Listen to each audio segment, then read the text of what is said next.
Parabéns, pessoal. Obrigado pelas contribuições. Super legal ver uma visão, três visões que eu acho que se complementam, né? A visão do poder público, a visão de quem está acelerando e a visão de quem está atuando ali como startup, operando no mercado.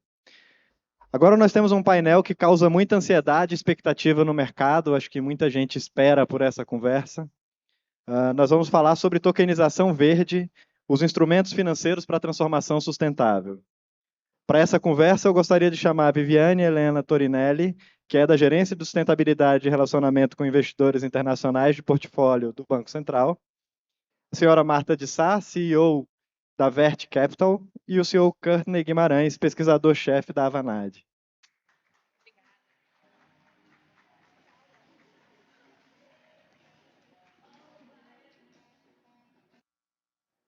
Olá, ótimo, obrigada. Vamos sentar aqui um pouquinho, né? Deixar todo mundo em pé. Boa tarde, obrigada pela presença aqui, obrigada pelos painelistas que vieram. É um momento só para parabenizar e agradecer a Fenasbac por esse evento tão importante. A gente está discutindo esse tema, mas um evento muito bem organizado, né? Então, obrigada, Fenasbac, obrigada pelo convite também, né? E pela presença da Marta, né? CEO da Vert Capital, do Courtney Guimarães, que é pesquisador-chefe da Avanade. Como já foi colocado aí nosso tema hoje, tokenização verde, né? A gente vai estar discutindo o que, então? Um tema de fronteira, né? Um tema fronteira de conhecimento, onde a gente ainda todos, né? Estamos aí com várias dúvidas, né? Vemos desafios, vemos oportunidades. Para simplificar, falando como se fosse para Clarinha aí, né? Minha filha de 5 anos, o que é essa tokenização verde? Então, tokenização é a gente estar pegando ativos financeiros reais e está colocando aí numa rede blockchain. Né? Verde, porque a gente está querendo, então, que esses recursos associados a esses ativos financeiros, eles venham a fomentar aí uma agenda de projetos que tenham uma externalidade ambiental positiva, né? Então, que possa estar fomentando, por exemplo, floresta em pé, crédito de carbono, preservação de biodiversidade. Então, essa é, né, o que queremos fazer. E por que via tokenização? Né? Então, via tokenização, e eu vou deixar os experts falar, que eles vão saber muito mais do que eu, né? Mas a lógica é poder dar mais segurança, aumentar a rastreabilidade e poder impulsionar o mercado, poder alavancar a capacidade de juntar recursos financeiros para esse projeto e, então, acelerar essa agenda, né?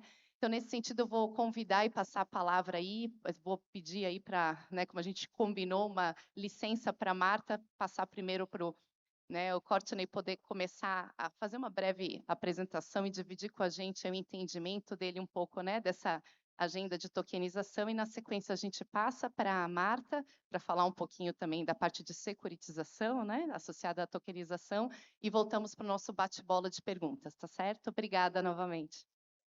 Boa tarde a todos. Mais uma vez agradecendo a Fenasbac, né, a honra de estar aqui. Eu não posso deixar de notar que eu acho que esse painel tem o formato ideal. Nós temos uma maioria feminina, então, falando de diversidade, esse é um excelente começo. A segunda coisa, quando a gente fala de tokenização, a gente tem que explicar que o token não resolve tudo, né? Ele é tecnologia e não magia, reparafraseando a frase que a gente ouve. Então, quando a gente fala mais ainda do que a gente chama de tokens, de coisas reais, ou real world assets, tem alguns problemas que não estão claramente resolvidos ainda e alguns outros problemas que têm a ver com a lei. Então, tokenizar nada mais é do que, assim como a gente fazia ação em papel, para os novinhos como eu, que lembram do Duro de Matar 1, que o cara invadiu o prédio para roubar ação em papel físico, 200 mil anos depois a gente faz isso num token criptográfico ou num programa de computador que roda numa rede distribuída, o tal do blockchain.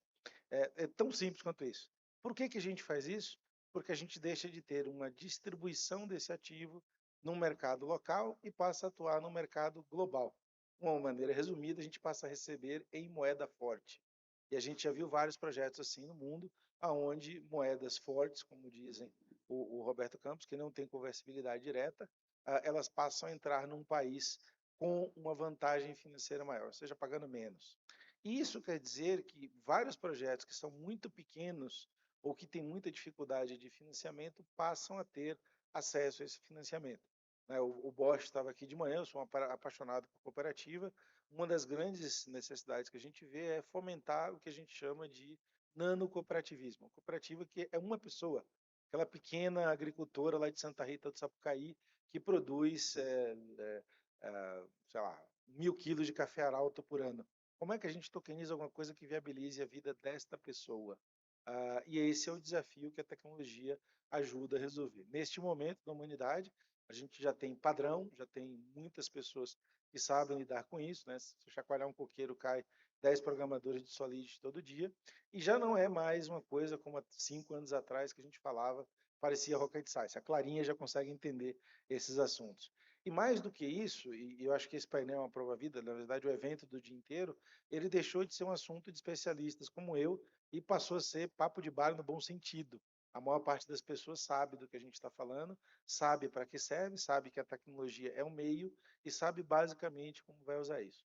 E, finalmente, eu acho que o país está numa posição única no mundo, onde o sonho de consumo de todo cripto economista como eu, que era ter um sponsor, na falta de um, tem dois. Nós temos o presidente do Banco Central, que abertamente é o nosso poster boy, né, o garoto propaganda, e o presidente da CVM também trabalhando em prol da regulamentação desse assunto. Então, como a gente sempre brinca, é uma excelente fase para estar vivo.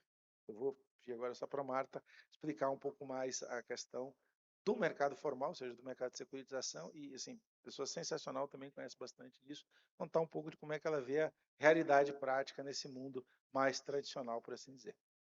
Obrigada. Obrigada, gente. Sei que é o último, a gente vai ser objetivo, prometo. Eu acho que a gente está num momento único mesmo de como é que o Banco Central está tão avançado em relação a outros bancos centrais, né? O que que a gente está fazendo.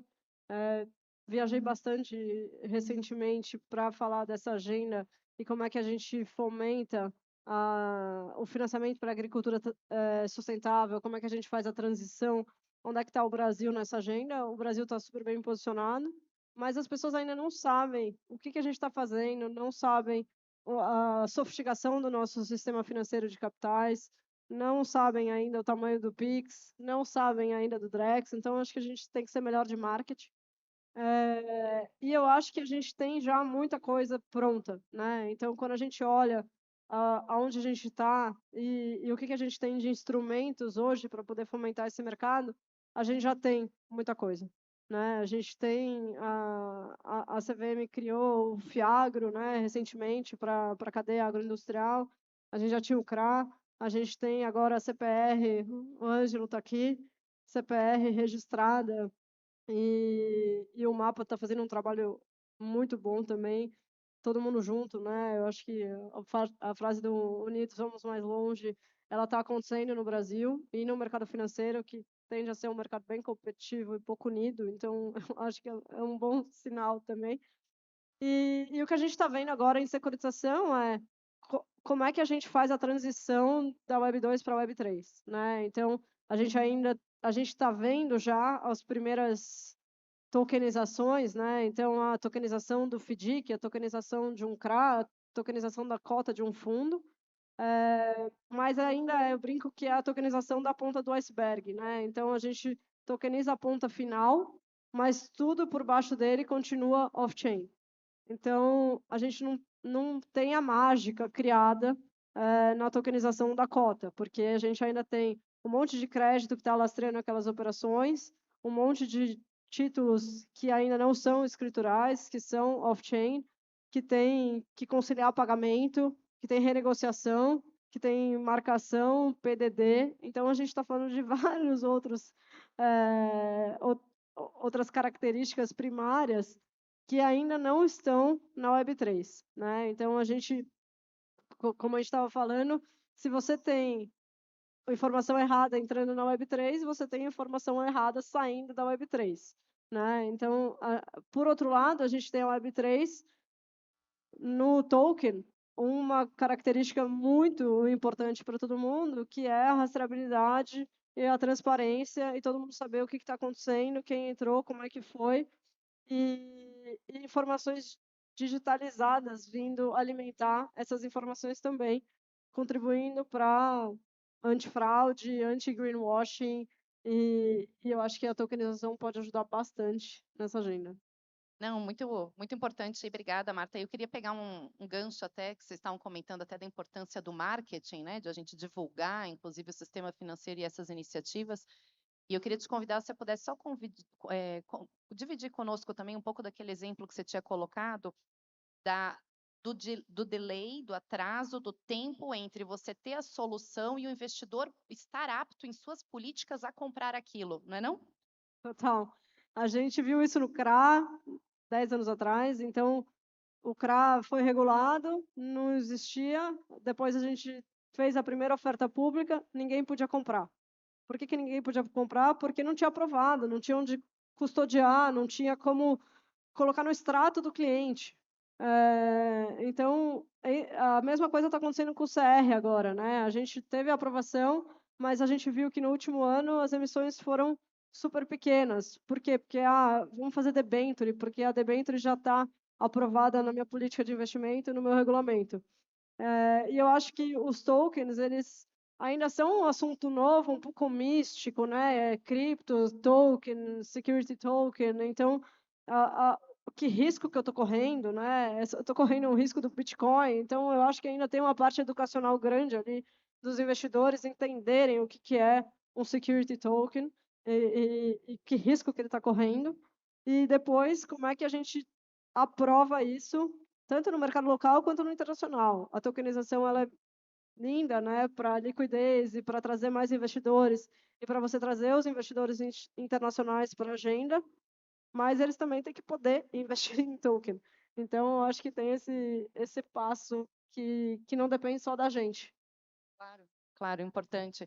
E um outro gancho também que a gente estava falando também daquela questão de tem muito dado, principalmente na agenda da sustentabilidade, é que está off-chain, né?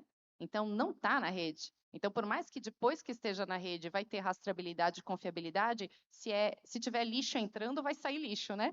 Então, não sei se vocês queriam, talvez Courtney queira comentar um pouquinho sobre os desafios, né? Como é que a gente pode tentar mitigar esse risco dos dados a serem colocados para dentro da rede, né, nessa agenda? Aproveitando a Clarinha, acho que a gente tem que dizer o que é on-chain e off-chain, né? A Clarinha agora virou nossa mascote aluna.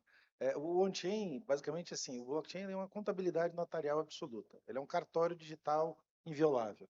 Tudo que a gente bota nesse cartório é on-chain. Uma vez que isso foi inventado, o pessoal inventou uma segunda camada, que são os contadores imutáveis. Então, como eu costumo brincar, né, o pacto com o diabo. Você fez o pacto com o diabo, gravou lá em sangue e nunca mais você morre. Você muda aquilo porque ele volta e pega a sua alma. Então, como é que a gente coloca essas regras junto dessa contabilidade? Isso é o que a gente chama de smart contract. Então, criar as regras, e eu acho que a Marta tem uma experiência sensacional, que assim, cara, você botou um pedaço das regras. E o resto? Ó, você botou um recebível. Quando ele paga, e se ele repactuar, e se ele mudar, e se ele atrasar, e se ele repactuar o atraso, que é o que acontece na vida real. Se você não botar todas essas regras nesse smart contract, o seu produto não está completo. Então, esse é o primeiro grande problema. O segundo problema é que, infelizmente, a gente viu na mídia algumas semanas assim, você tokenizou o quê? Um crédito de carbono. O que é um crédito de carbono? É uma floresta em pé durante X anos, produzindo uma quantidade X de oxigênio e compensando carbono em algum canto. Tudo bem? Tudo bem. Tem uma regra jurídica nisso. Primeiro, a floresta tem que existir. Uma coisinha boba não pode ser uma reserva índia, de terras índias. E foi uma reserva. Então, alguma coisa que não está nesse novo mundo, que é do mundo antigo, ela impacta na performance desse ativo. Então, como é que eu realmente valido isso? Como é que realmente eu construo isso de uma maneira crível? Aí também a gente estava comentando, por exemplo, é, como eu sou novinho, eu sou da época que alguém auditava fazenda de vaca com helicóptero. E o cara que era auditado pintava umas pedrinhas brancas lá dentro. Você perguntou, mas aquela vaca não se mexe. Não tá um calor, ela tá ali quietinha, baiana, sossegada. Então, com satélite de alta precisão, a gente tem conseguido reverter uma série de coisas. Eu acho que a Marta, lá atrás, quando a gente estava conversando, ela falou uma frase super interessante. Nunca tivemos tantas possibilidades de. E com tantas possibilidades de e bom senso, que eu acho que é o que mais falta, a gente já consegue fazer um monte de coisa. E o último problema, que é o terceiro ponto, é não só a ignorância pragmática, pô, recebi um produto novo, o que eu faço com ele? Não está na minha política. É inovador, não vou fazer agora, estou sob pressão, faço depois. Mas as pessoas que realmente não entendem, como é que a gente traduz toda essa sopa de letrinha modelo Clarinha para todo mundo, né? E aí eu tenho que agradecer aos colegas que não estão aqui da CVM, que a gente está fazendo isso há 5 anos no Laboratório de Inovação. Há 5 anos a CVM tem um grupo gigante de voluntários que faz não só a Semana do Investidor, como papers e uma série de assuntos para esclarecer esses e outros temas, e que acabamos de publicar uma taxonomia de finanças verdes, né? Então, esse trabalho todo é um gigantesco trabalho de formiguinha de educação. E depende de nós, né? Estamos aqui, vim aqui se voluntariar, falar, explicar e tentar ao mesmo tempo não só distribuir o conhecimento, mas simplificar o conhecimento. A gente fala muito jargonator para nós mesmos. E isso às vezes não é tão inteligível para quem não está nesse nosso dia a dia. Acho que os desafios basicamente são esses. Falando de CVM, eu acho que a gente estava falando também, né, da complexidade do mercado de capitais. Como uma operação demora, como ela tem tantos participantes, muitas vezes com tarefas redundantes, né, para ter certeza de que um está double-checking a informação do outro e que a gente não está perdendo nada e está criando segurança. E eu acho que aqui sim a gente tem muito ganho com a blockchain, né? Como é que a gente nasce com essas informações já pré-auditadas, e a gente tem o cartório oficial que, que nos dá a segurança, né? E que a gente consegue, em vez de ter 10 players, ter 2 ou 3, com a mesma ou mais segurança, com mais escala, com mais padronização. Então, a padronização eu acho que é uma coisa que o smart contract já vem embutido e que o mercado de capitais trabalha de forma muito artesanal ainda, né? Então, só para vocês terem uma ideia, a gente fez uma varredura nas nossas emissões. A gente tinha 27 fórmulas diferentes para IPCA. Não faz sentido isso. A gente tinha 800 critérios de elegibilidade que viraram 40. Por quê? Porque você troca o jeito que a frase é escrita e você está falando a mesma coisa de formas diferentes. Então, eu acho que a hora que a gente conseguir fazer essa tecla SAP para o mercado, vai ser um ganho absurdo, porque além de que você consegue comparar banana com banana, né? Você tem emissões que você sabe o que está acontecendo de forma relativa entre elas, você fomenta a liquidez. E eu acho que a hora que a gente tiver um mercado mais líquido, a gente vai ter muito mais investidor querendo entrar aqui. Quando a gente olha os investidores internacionais, uma das coisas que eles mais privilegiam é liquidez. Quando a gente olha o mercado, a bolsa brasileira tem 50% de participação de investidor internacional porque é uma bolsa líquida. O mercado de crédito privado, se tiver mais de 1%, é muito. Por quê? Porque não é líquido, porque não é transparente, porque as pessoas não sabem o que está acontecendo, porque não é comparável. Então, eu acho que a blockchain vai trazer muita coisa além da agenda verde, né? Sim. E a gente estava até comentando, né, do desafio dessa atuação conjunta mercado regulador, inclusive para entender, não é? De onde vem essa, o que padronizar, como padronizar, quem padroniza, não é? Então, acho que é um pouco também do que o Courtney estava trazendo da importância do trabalho conjunto com o CVM, né?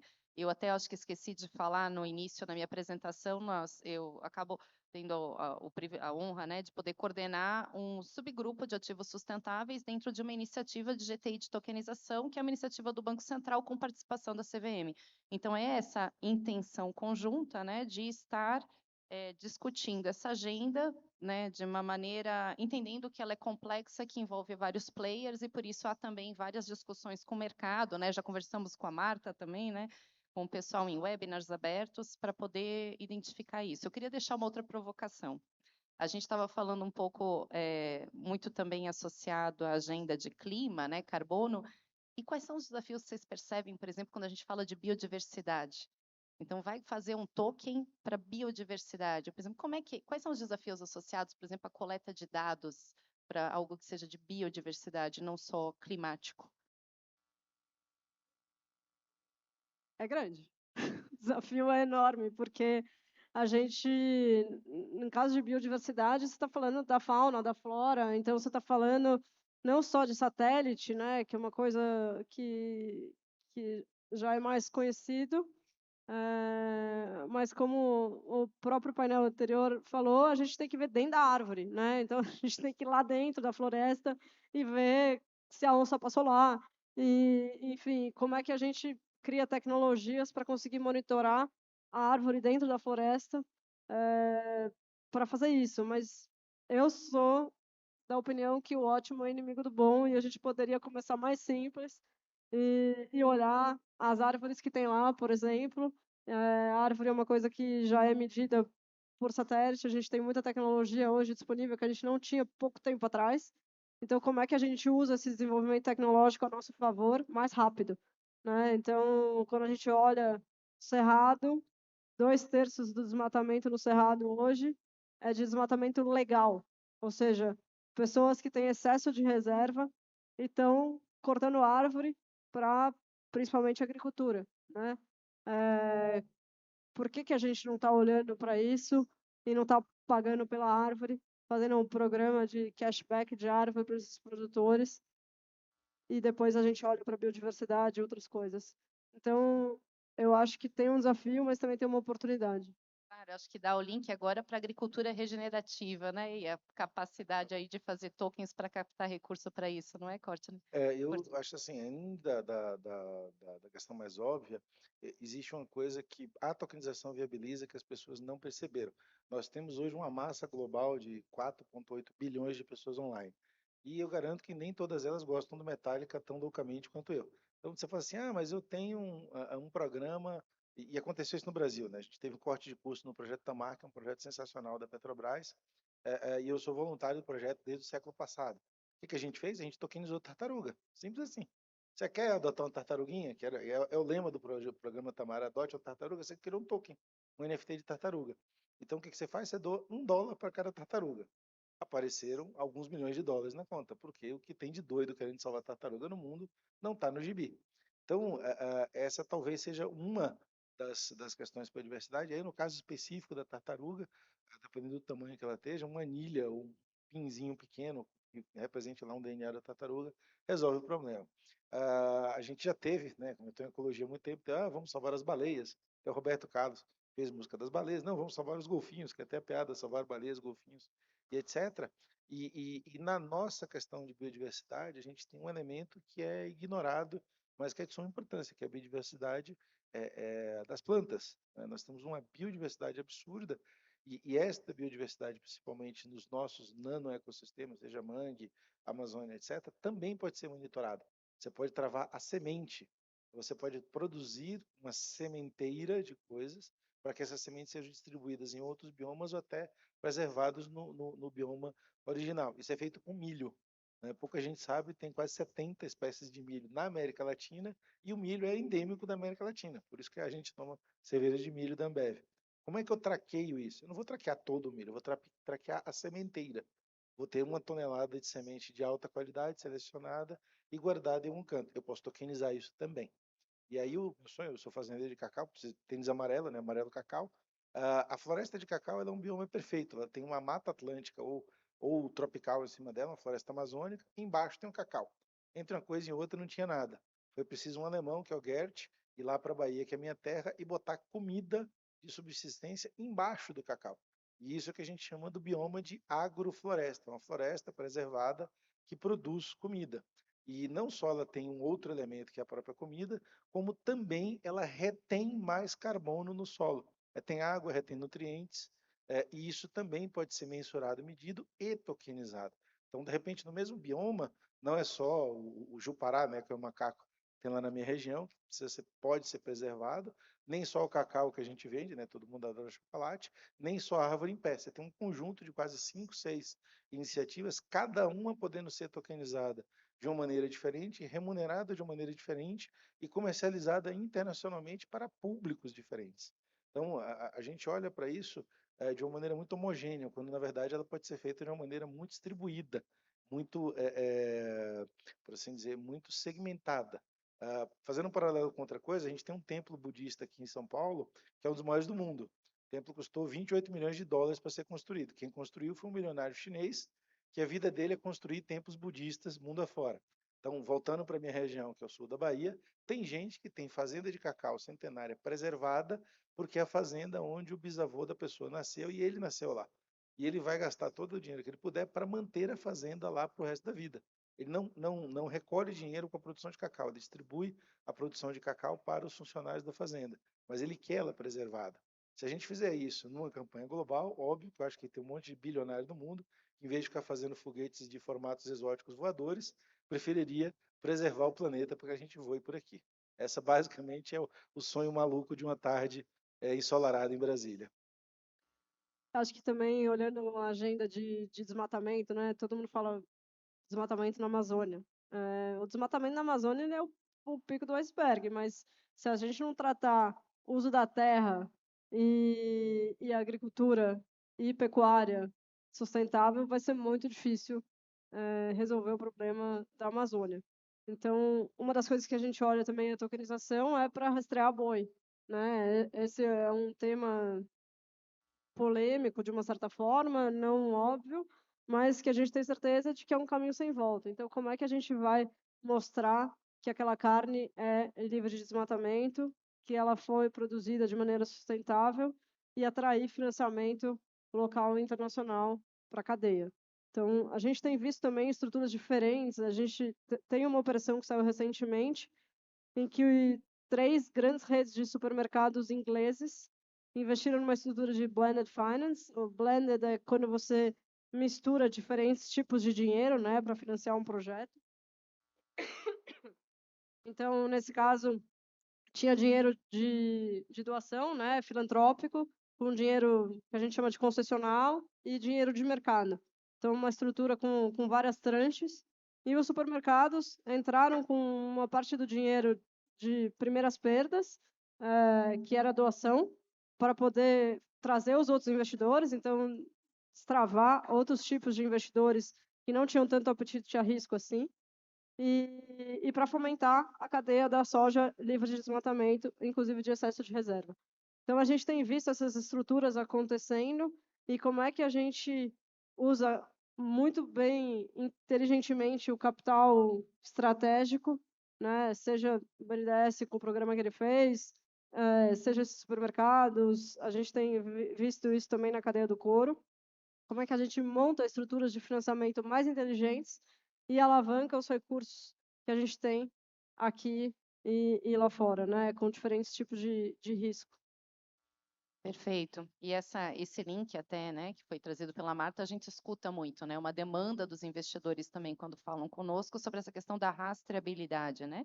Então, falando no blockchain e na lógica dos smart contracts, a importância, então, de se colocar essa sequência de validações, não é? De onde está vindo a imagem do satélite associada àquela terra no momento anterior e agora para garantir que não houve desmatamento, não é? Então, as vantagens da rede.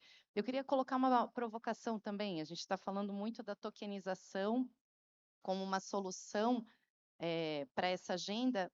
Se a gente pensar também no gasto energético da própria blockchain, da validação, então, proof of work, proof of state, qual é o pensamento de vocês da evolução também tecnológica do processo de validação em blockchain e da tendência disso também ter uma redução de impacto também no consumo energético, porque isso também tem, né? Todo aí um consumo que tem uma geração aí de carbono associada, né?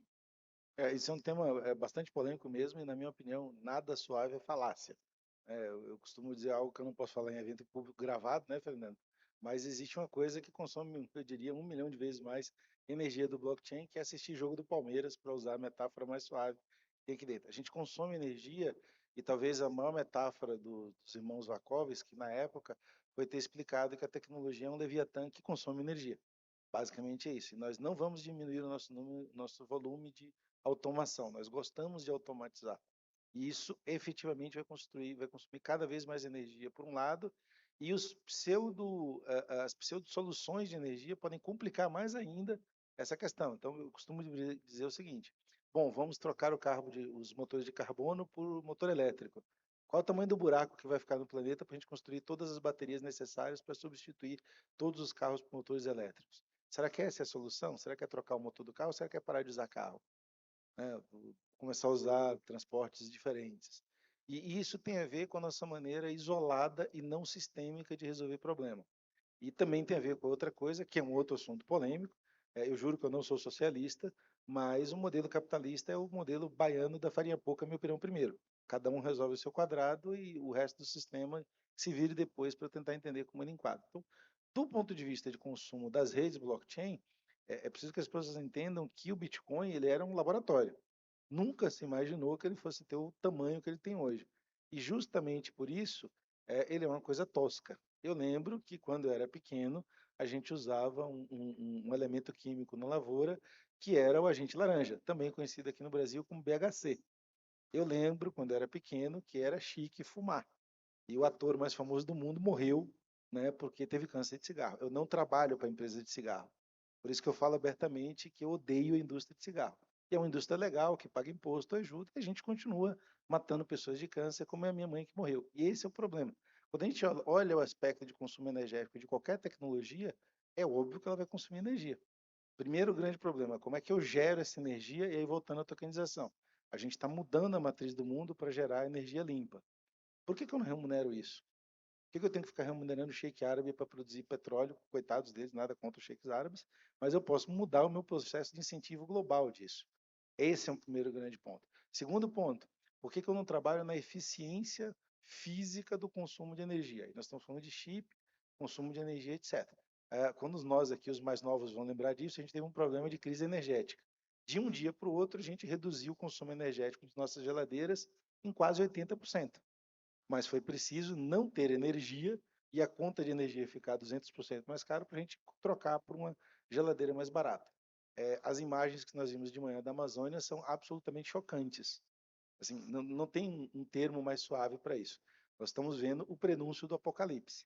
Se a gente não começar ontem a fazer alguma coisa para resolver, a gente não vai ter esse evento no ano que vem. É uma das coisas que a gente não olha. E aí, a indústria de tecnologia, e aí eu me incluo enquanto profissional que trabalha com a Microsoft, para trabalhar com isso. Microsoft, Apple, Amazon, Google, todos nós estamos imbuídos em reduzir o consumo energético da base da tecnologia como um todo. O Ethereum, que é a maior rede hoje em uso, já fez essa mudança. Ele saiu da tecnologia anterior, que literalmente é um modelo econômico que viabiliza quem faz um trabalho, por isso que chamava prova de trabalho, e as pessoas faziam isso porque um Bitcoin chegou a valer 68 mil dólares. Para quem nunca foi em Serra Pelada, é a mesma coisa que Serra Pelada. O Bitcoin é uma Serra Pelada virtual. O buraco que você vê quando você está na beirada de Serra Pelada é uma coisa assustadora. E o Bitcoin basicamente é isso, é uma Serra Pelada virtual. Quando você muda isso para um ambiente regulado, que é esse ambiente todo que nós estamos discutindo aqui, as decisões já são absolutamente pragmáticas. Você não tem uma teoria de incentivo de mercado, é uma decisão de um agente econômico que pode ou não ser empurrada pelo governo. E mais uma vez, todo mundo sabe que eu sou o maior puxa-saco vivo do Banco Central brasileiro. O Banco Central decidiu por uma tecnologia que, obviamente, consome muito menos recursos. Ela consome data center, que é o que a gente já consome aqui. Então, essas decisões de vir para o mercado mais regulado e mais de ativos reais, todas elas já têm uma eficiência energética muito inferior, muito superior, desculpa. Consome muito menos energia do que as plataformas ditas abertas, que são como Serra Pelada. Se você quer ganhar dinheiro, minera isso aqui e a coisa vai. A outra coisa é que, mesmo nesse aspecto de consumo de energia, o Brasil tem uma vantagem. A nossa matriz de geração de energia elétrica já tem uma polêmica gigante em relação às hidrelétricas, mas ela já é mais limpa do que atômica, carvão e combustível, por exemplo. Então, a energia que a gente consumir aqui para gerar, por exemplo, o real digital, ela já é, per si, uma energia mais limpa. E agora, com os novos modelos das plantas eólicas do Nordeste e as plantas solares que estão sendo feitas por aqui, a tendência é que essa energia também seja mais limpa. A gente não vai diminuir o consumo, a gente vai mudar a maneira de gerar a energia a mais que será consumida. Então, eu vejo isso de uma maneira muito mais otimista, né, pelo menos para esse aspecto, do que eu via há 2, 3 anos atrás. Perfeito. E deixar uma provocação aqui também. A gente estava falando antes de um sonho grande, né, Courtney? Falando ali do Drex, aí você, como expert, tinha já uma projeção que você achava que podia acontecer, né? Então, tem aí uma infraestrutura, tem tokens, tem agenda de sustentabilidade, tem o potencial do Brasil nessa agenda, tem uma articulação de reguladores. Qual é seu sonho grande, sua perspectiva, sua visão do que pode acontecer se der certo? O que tem de oportunidade aí para o pessoal? Quão grande isso pode ficar na sua visão? Eu acho que eu sou romântico demais para a época que eu vivo, mas eu não vou desistir de ser romântico. Eu trabalhei num projeto que infelizmente não deu certo, mas que me mostrou na prática a palavra impacto. Então o projeto era muito simples. O projeto era viabilizar um marketplace para 25 mil artesãs de Fortaleza. Pessoas, né, fazem coisas literalmente com a mão e vendem. Basicamente elas faziam bolsas de sisal que eram vendidas a R$10. Primeiro grande impacto, vamos transformar isso num valor subjetivo maior. A gente chegou e pegou essas bolsas, a pessoa que cuidava do projeto, botou o design na bolsa e a bolsa, em vez de valer R$10, passou a valer €400. Pô, como é que eu comercializo isso? Põe no marketplace, você comercializa isso aonde? No Brasil? Não, no mundo. Marketplace é global. Como é que a artesã que fez isso recebe esse dinheiro? Você põe uma stablecoin, ela recebe em euro, converte automaticamente e a artesã tinha um reles cartão de crédito. O Roberto Campos Neto ele tem uma palavra que é a essência dessa operação, convertibilidade. Ele quer que o real seja uma moeda automática e digitalmente convertível contra qualquer moeda do mundo. Ele até falou isso semana passada, ele falou, olha, se todo mundo tiver uma CBDC, eu não vou precisar discutir qual é a moeda que domina o mundo, porque todas as moedas terão o mesmo domínio. A conversibilidade vai fazer todo mundo ser intercambiável uns com os outros. Muito bem. O meu sonho é que esse projeto vire realidade. Por quê? Se você pega essa artesã que ganha, e eu vou chutar números, tá? R$5.000 por mês, ela tem uma qualidade de vida. E a família dela tem uma qualidade de vida X. Se você dobra a renda, você já salvou a artesã e a filha. Se você triplica a renda, você salvou a artesã, a filha e o neto. Se você quadriplica, você acabou de criar uma mini fábrica, uma mini cooperativa de artesanato, que exporta isso para o mundo todo, e você salvou toda uma região. Você teve um desenvolvimento regional. Ah, mas esse é um sonho romântico. Indústria de óculos de design italiano é exatamente assim. Os óculos de design italiano, que a gente pega da Dolce & Gabbana e paga alguns milhares de euros, são feitos por micro-artesanaria de fabricantes de armação de óculos italianos. Então, esse tipo de coisa que é viabilizado pela questão da tecnologia, e de novo, tecnologia é meio, ela traz um impacto local. E eu trabalho com um conceito chamado metaeconomia. E dentre as milhares de coisas que tem na metaeconomia, ela tem a globalização local. Se eu quisesse ser uma pessoa global, eu tinha que me deslocar daqui e ir para algum lugar do mundo. Se eu quisesse ser uma empresa local, eu tinha que pegar o meu produto, produzir aqui e exportar para algum lugar do mundo. Na metaeconomia, onde eu tenho um apoio digital muito maior, eu posso trazer moedas fortes internacionais para o meu local. É assim que Israel se desenvolveu, é assim que as populações que antes não eram desenvolvidas se desenvolveram, e é assim que a gente transfere sucesso e impacto numa escala, digamos assim, antropossocial para populações de baixa renda. E isso, para o Brasil, é uma vantagem assim absurda. Se a gente tivesse a condição de ter isso, não só para os indivíduos e para as pequenas empresas, mas, por exemplo, para comunidades, e aí você trouxe esse dinheiro para essas 25 mil cooperadas, a cooperativa banca, escola, que é uma coisa que o Bosch estava falando hoje de manhã, educação financeira, educação de empreendedorismo, e a única coisa que a gente não tem aqui, a estrutura de dignificação humana. Né? O Sérgio Cardoso de Mello, um outro baiano, muita gente boa, ele falava que para você transformar qualquer nação, a primeira coisa é dignidade. Uma das coisas que a gente menos tem no Brasil é dignidade humana. Por quê? A dignidade parte da saída da subsistência animalesca do homem. Você precisa deixar de ser animal, você precisa deixar de acordar e correr atrás de comida. Você precisa acordar, ter escola para o seu filho, ter segurança, ter saúde, né? E essa infraestrutura, infelizmente, precisa de dinheiro. Se você traz moeda forte para a localidade onde você mora, você não precisa se deslocar, você está no seu ambiente, você moderniza o seu local e a partir daí você entra num ciclo de desenvolvimento. Quem fez isso foi a China com as Taobaos. Para quem não sabe, Taobao é uma vilinha pequenininha que é baseada no e-commerce. E quando a gente compra lá na Shopee da vida, você não está comprando do Alibaba. O Alibaba tem uma rede gigante que compra de pequenos fabricantes todos espalhados pela China. Essa é uma coisa que a gente pode fazer no Brasil. Então, o sonho grande é, primeiro, o Drex ser uma plataforma de produção. Segundo, que isso concatene com as outras CBDCs do mundo, a gente tenha a conversibilidade que o Roberto Campos tanto fala.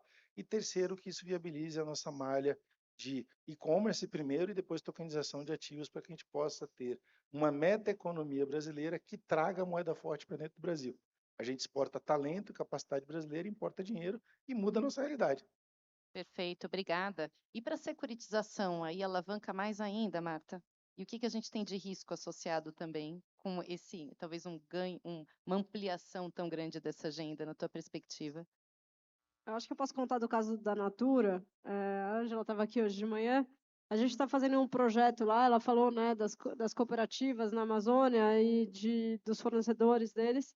Então, uma das coisas que a gente está fazendo agora é como é que a gente cria um instrumento financeiro para fomentar essas cooperativas, para essas comunidades ficarem cada vez mais fortes e mais independentes, né? É lógico que a Natura faz parte, ela financia uma parte do projeto, ela entra com capital concessional, mas como é que a gente alavanca isso, né? Com outros investidores também participando desse processo e com o programa cada vez crescendo mais, né? Então, como é que a gente coloca a agrofloresta e financiamento para isso?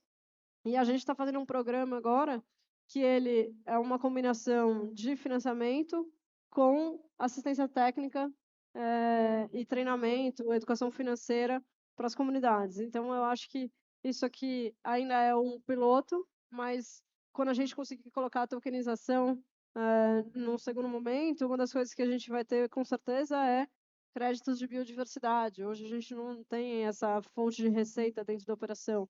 A gente vai poder ter crédito de carbono tokenizado, e aí, como o Cardelli falou, você vai criando camadas de receita e de diferentes tokens para diferentes investidores, e você vai criando cada vez mais valor para a região, né? Então, uma das coisas que a gente olha também é o crédito de carbono no solo.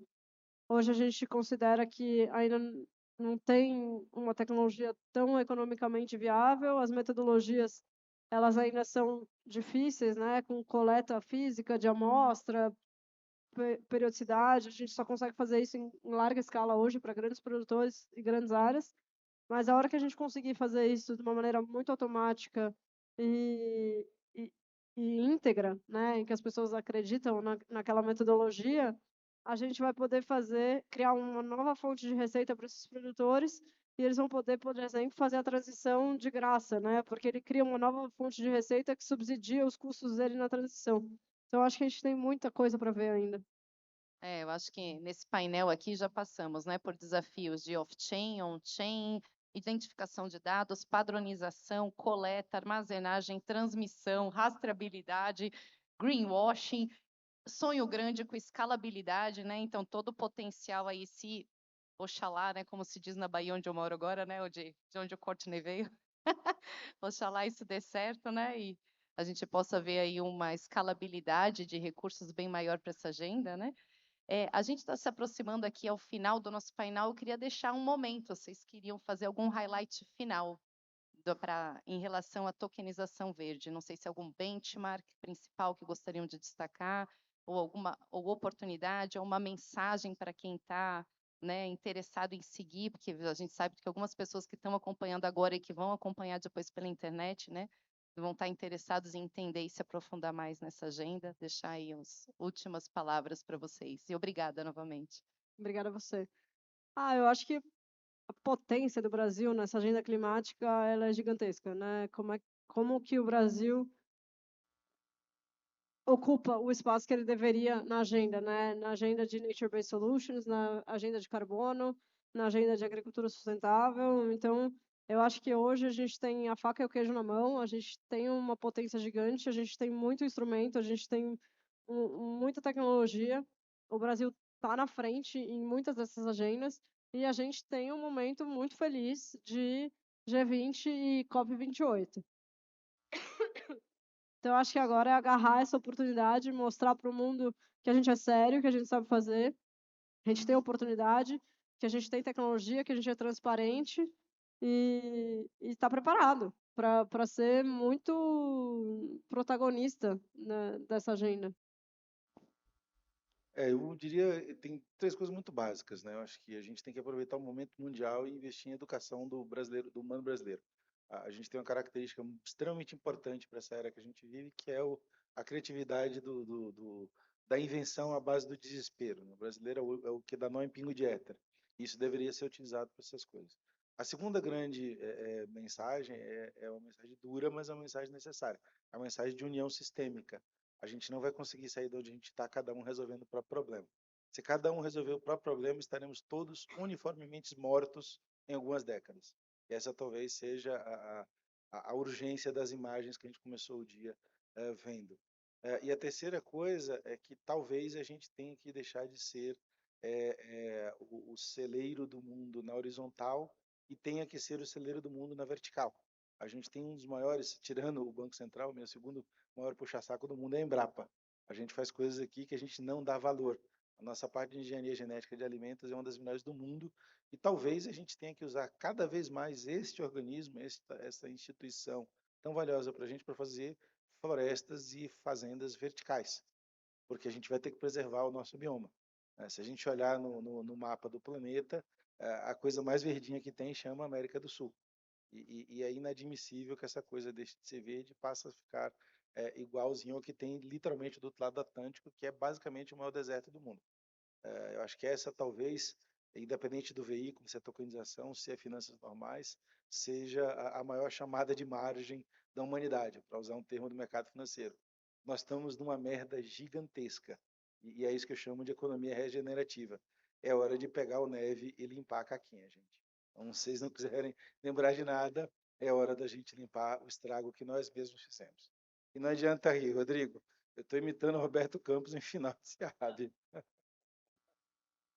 Obrigado, gente. Obrigada. O que você vai falar depois dessa, né? Só agradecer. Muito obrigada. Exploramos os painelistas aí, foi ótimo. Obrigada, Marta. Obrigada, Courtney. Obrigada, pessoal. Devolvo aqui para o pessoal da Fenasbac.